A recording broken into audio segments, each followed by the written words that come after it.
هنعمل مع بعض فخارة اللحمة بالعجين. دي وصفة تركية بس بتطلع طعم اللحمة حلو جدا. هنمشي على الخطوات بالظبط عشان تطلع معانا مظبوطة. اول حاجة انا استخدمت نص كيلو من اللحمة، وهستخدم عليها نص كيلو من البصل مبشور، وحطيت حبتين من الجزر وحبة من الطماطم. الخضار زي ما انت عايزة حطي خضار زي ما انت عايزة.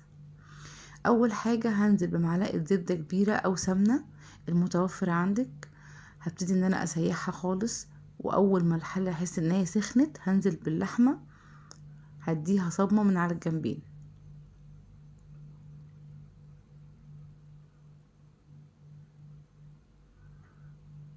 اول ما اللحمة تاخد صدمة معايا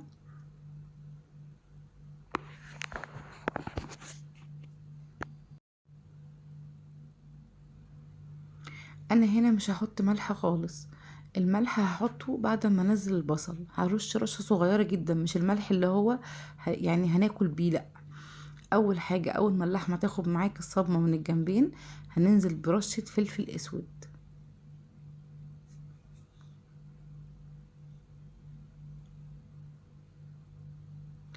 اول ما هديها رشة فلفل اسود وهسيبها شوية، بعد كده هنزل عليها بنص كيلو البصل المبشور.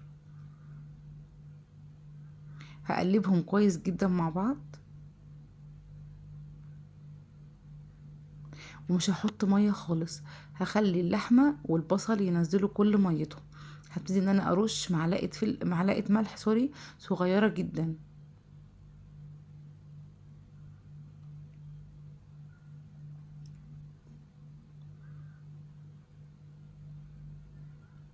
وهنزل عليهم بمعلقة توم، آه عليها فلفل احمر. ده انا بخليه عندي بس مش دلوقتي، يعني هسيبها شوية تنزل ميتها وبعد كده هنزل عليها بمعلقة توم مفروم. ده اختياري، انا بس كنت عايزة طعم الفلفل يبقى حلو مع البصل، الفلفل الاحمر. لو مش عندك مفيش اي مشكلة، ما تحطيش. عايزة تحطي فلفل الوان برضو عايزة حطي فلفل الوان من الاول خالص مع البصل عشان يبتدي يدبل معاكي.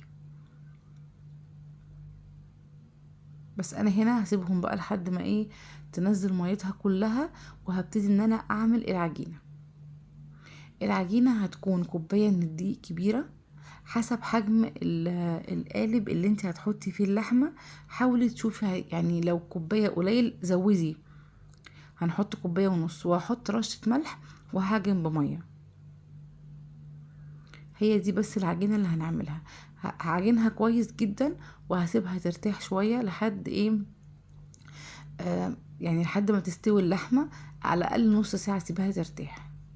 في الفترة دي احنا هنسوي اللحمة نص تسوية، هنسوي النص على النار وهنسوي الباقي في الفرن. فلو اللحمة عندك بتاخد مثلا ساعة، حطيها نص ساعة على النار ونص ساعة في الفرن. انا هنا خلاص عجنت العجينة وهعجنها كويس جدا لحد ما تلم معايا خالص، وهسيبها لحد نص ساعة لحد ما ترتاح. بعد كده هروح اشوف اللحمة اكمل تسوية. احنا هنكمل بعض يعني هنكمل حاجتنا واحنا بنسوي اللحمة، يعني مفيش اي مشاكل معانا. انت تحس ان الموضوع كبير بس هو بالعكس، يعني وانت واقفة في المطبخ هتخلصي كل حاجة. بس انا هنا كده كانت اللحمة خلاص نزلت كل ميتها والبصل نزل كل ميته. هبتدي بقى انزل الخضار. هحط جزر، وهنزل بحبة طماطم واحدة. عايزة تحطي فلفل الوان حطي، عايزة تحطي كوسة مثلا حطي، عايزة تحطي بطاطس حطي. انا استكفيت بس بالجزر.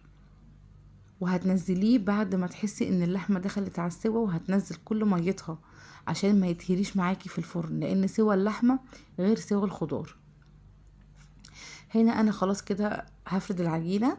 بس انا فردتها يعني رقت مني شوية العجينة. كان المفروض اخلي العجينة من جوه تكون سميكة شوية، لا، رقت مني شوية من النص.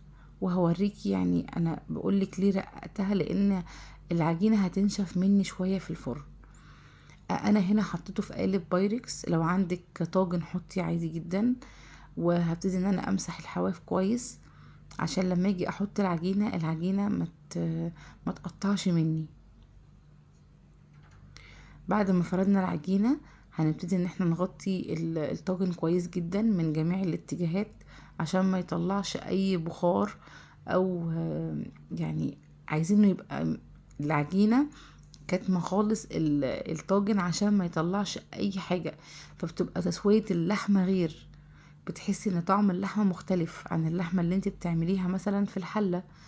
العجين عامة مش بيخرج اي بخار.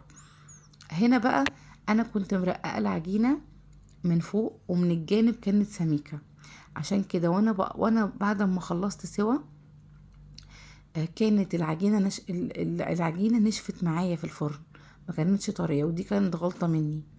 فانتي حاولي تخلي العجينة تكون من فوق سميكة مش رفيعة، طبقة العجين من فوق تبقى سميكة، وانتي بتفرديها ما ترققيهاش، لا خليها من فوق سميكة، وعلى الحروف خليها رفيعة، ما فيش مشكلة، اهم حاجة الطبقة اللي فوق. هبتدي ان انا هدهن وش العجينة بمعلقة من الحليب وعليها رشة نسكافيه. عايزة تحطي بيض براحتك، عايزة تحطي قشطة حطي. بعد كده هحط حبة البركة او سمسم المتوفر عندك.